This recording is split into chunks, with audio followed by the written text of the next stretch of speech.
जादुई परियों की कहानी। गुलाबी परी और इच्छाओं का झरना। बहुत समय पहले एक सुंदर और हरे भरे जंगल में परियों का जादुई राज्य था।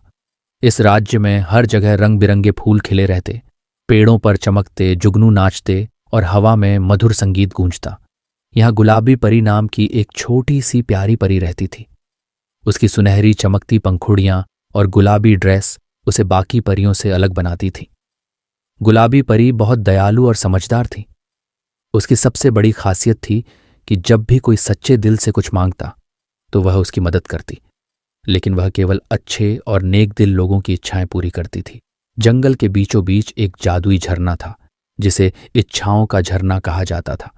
कहा जाता था कि जो भी उस झरने के पास जाता और सच्चे दिल से कोई इच्छा मांगता, उसकी इच्छा जरूर पूरी होती। लेकिन एक शर्त थी, जो भी अपनी इच्छा मांगे उसे अपने दिल से स्वार्थ और बुरे विचार निकालने पड़ते थे।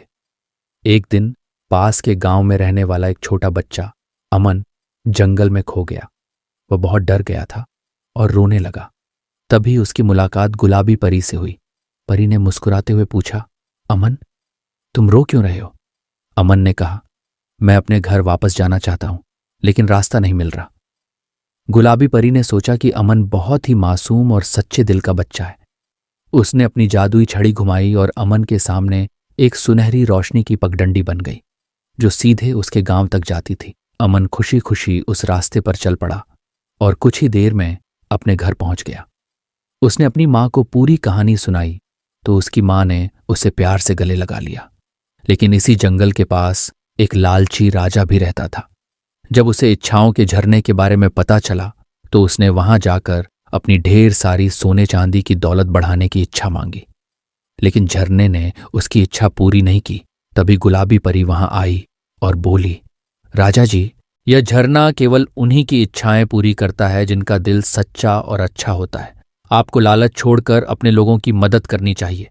राजा को अपनी गलती का एहसास हुआ और उसने गरीबों की मदद करनी शुरू कर दी। तब जाकर झरने ने उसकी इच्छा पूरी की। कहानी से सीख, यह कहानी हमें सिखाती है कि हमें सच्चे दिल से दूसरों की मदद करनी चाहिए और लालच से दूर रहना चाहिए। अच्छे और नेक दिल लोगों की इच्छाएं हमेशा पूरी होती हैं।